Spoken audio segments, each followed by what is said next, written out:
La crypto du jour, c'est le Acolyte by Virtuals. Pour rappel, Acolyte est un oracle d'agents IA permettant aux IA et aux humains d'entraîner, d'accéder et de dénicher les meilleurs agents parmi la masse lancée chaque jour sur le marché.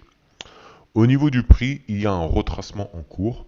Il a fait moins 70% depuis le top de début mai qui était à 0,017 $ et moins 94% depuis l'ATH qui était à 0,069 $ au prix actuel. Du côté du nombre de holders, le chiffre reste stable, environ 110 K. A noter cependant que 70% des tokens sont détenus par le top 50. Le fondateur a annoncé sur X qu'Acolyte allait participer à la Product Hunt. Il s'agit d'une plateforme de vote communautaire ayant pour but de dénicher les meilleurs produits technologiques, logiciels ou services numériques. Pour résumer, chaque jour, une série de produits est listée pour une durée de 24 heures.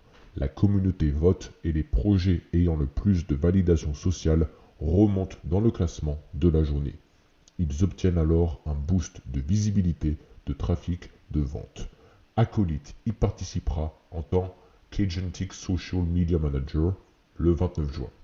Par ailleurs, la team a également communiqué sur les baisses récentes via Discord afin de rassurer la communauté. Ils ont expliqué que rester à ces niveaux de prix ne serait pas tenable indéfiniment. Ils ont bien sûr continué en disant être confiants quant à leur produit, sa valeur réelle et son utilité, et rappelé que de par le fait qu'ils sont holders, ils n'ont aucun intérêt que le projet aille à zéro. Cette honnêteté est notable dans les faits. La majorité des projets s'arrêtaient si le marché restait à moins 90% indéfiniment. Acolyte est dans un range d'accumulation. Les prochaines cibles sont 0.0052 et 0.0036. Une journée peut ravaler 2 semaines de consolidation ou chute. Les FUD sur les bons projets finissent toujours de la même manière. Un retracement du Bitcoin est attendu pour les prochaines semaines, mieux vaut donc attendre le signal de reprise clair du marché. Le marché continue sa latéralisation. Il faudrait un élément disruptif pour que les altcoins puissent s'activer. Cela se produira soit après la décision de la Fed le 18 juin, soit lorsque le Bitcoin aura fini son retracement et retestera ses points hauts.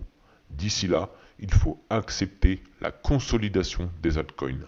En cas de continuation, les prochaines cibles du Acolyte sont à 0.0052 et 0.0036. Voici quelques news fondamentales sur le Acolyte. Tout d'abord, le Acolyte a un nouveau branding. Acolyte by Virtuals a récemment changé de logo. Cette mise à jour s'inscrit dans une stratégie de rebranding visant à présenter une image plus professionnelle et épurée en phase avec les ambitions de croissance du projet. Le site officiel désormais accessible à l'adresse usesignal.ai. Le mot du CEO d'Acolyte qui se veut rassurant. Alors je fais la traduction, donc c'était sur Discord mais je fais la traduction en français. Salut tout le monde, voici quelques mots concernant la market cap. Nous sommes actuellement à 5-6 millions, notre ATH plus haut historique étant de 65 millions. Nous restons généralement entre 6 et 7 millions facilement. Nous voyons aussi d'autres agents virtuals, Genesis, comme Solas, BasisDB, Binary, qui s'échangent à 20 millions sans produit. C'est purement de l'espoir, des points virtuels. La chance que cela soit durable est très faible, comme on l'a vu auparavant. D'autres Genesis se sont effondrés, certains étant déjà à 1 million ou ne font que baisser. Je ne suis pas contre les points, ni contre Genesis. La crypto est aussi du trading et de la spéculation. Mais nous, chez Acolyte, nous construisons activement un produit technologique avec des clients comme Ravenbond et Virtual qui l'utilisent en back-end. En tant que startup, il faut quelques mois pour construire un produit qui soit suffisamment bon pour croître. En plus du travail sur le produit ou la tech, nous préparons également une campagne marketing massive. Nous avons déjà enregistré @usesignal.ai comme nom de domaine, l'un des plus gros indices de ce qui arrive bientôt. Mais je n'ai aucun doute sur le fait que nous construisons quelque chose qui a une utilité réelle, avec des agents IA intelligents et que nous construisons vraiment. Fin de citation du CEO. Depuis le 3 juin, il y a aussi un nouveau fonctionnement du système des airdrops chez Acolyte.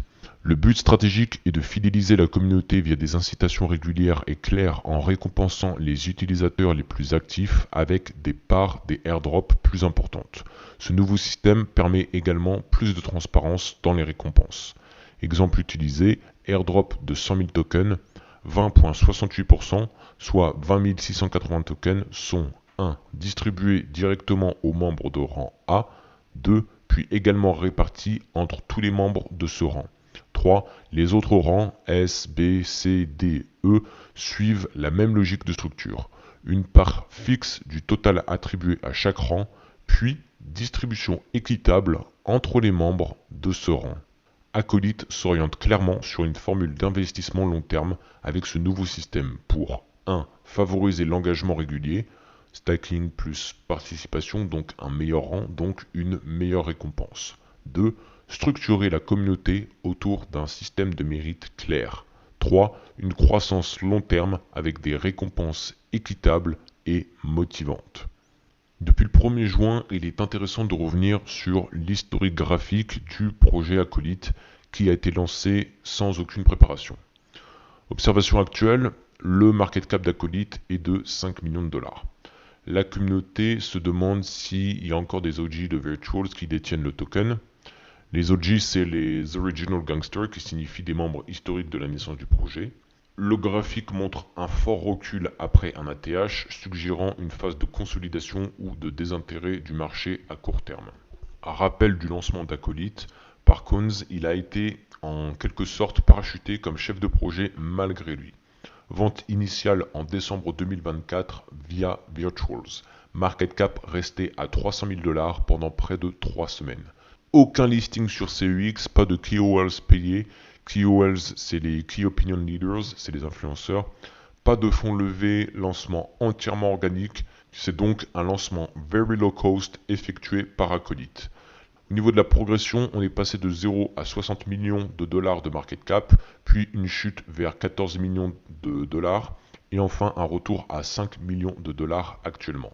News du 3 juin 2025. Le projet Acolyte s'inscrit dans une dynamique d'innovation au sein de l'écosystème Web3, en particulier dans le domaine des agents d'intelligence artificielle décentralisés. Bien qu'il n'existe pas de partenariat direct entre Acolyte et J-House, Jeffrey Zellin, ou la blockchain Ronin, Acolyte évolue dans un environnement partagé avec des initiatives telles que Virtuals Protocol qui a collaboré avec Ronin pour lancer l'agent IA J-House. Bien qu'Acolyte ne soit pas directement affilié à J-House ou à Ronin, le projet partage des objectifs similaires en matière d'intégration d'agents IA dans l'écosystème Web3. La collaboration entre Virtuals Protocol et Ronin pour le lancement de J-House démontre l'intérêt croissant pour les agents IA dans cet espace, ce qui pourrait ouvrir la voie à des synergies futures entre des projets comme Acolyte et d'autres acteurs de l'écosystème. Acolyte opère de manière indépendante, sans partenariat direct avec J-House ou la blockchain Ronin. Cependant, en évoluant dans un écosystème partagé avec des initiatives telles que Virtuals Protocol, Acolyte bénéficie d'un environnement propice à l'innovation dans le domaine des agents IA décentralisés. Cette convergence d'intérêts pourrait favoriser des collaborations futures, renforçant ainsi la position d'Acolyte dans l'écosystème Web3. Il y a eu un nouvel audit. Petite synthèse, le contrat Acolyte présente une bonne hygiène de sécurité. 1. Il ne comporte pas de porte dérobée. 2. Il est immuable dans ses fonctions critiques. 3. Les utilisateurs peuvent interagir avec confiance car aucune manipulation directe par les développeurs n'est possible. Point de vigilance. Can be reinitialized. Le contrat peut être réinitialisé, modifiable par le créateur s'il est mal utilisé. Ce n'est pas forcément un problème si c'est bien contrôlé, mais cela nécessite vigilance car cela donne un levier de contrôle technique. Point absent, donc positif ici, c'est que aucune fonction suspecte comme Transfer from without approval, anti-wells ou autre mécanisme de blocage ou de manipulation. Pour les adresses de holder, les 3 premiers wallets sont les wallets de la team Acolyte. Cela représente tout de même près de 43% de la supply. L'adresse 4, c'est le DEX Uniswap V2 avec 5,32% et l'adresse 5, c'est MEXC avec 4,09%. Les 5 dernières adresses sont des wallets qui détiennent plusieurs tokens de Virtual Protocol, soit des sabliers lockup associés à du vesting. Nous pouvons donc considérer que ce sont des personnes proches de la team Acolyte ou des early investors. Cela doit donc retenir notre vigilance.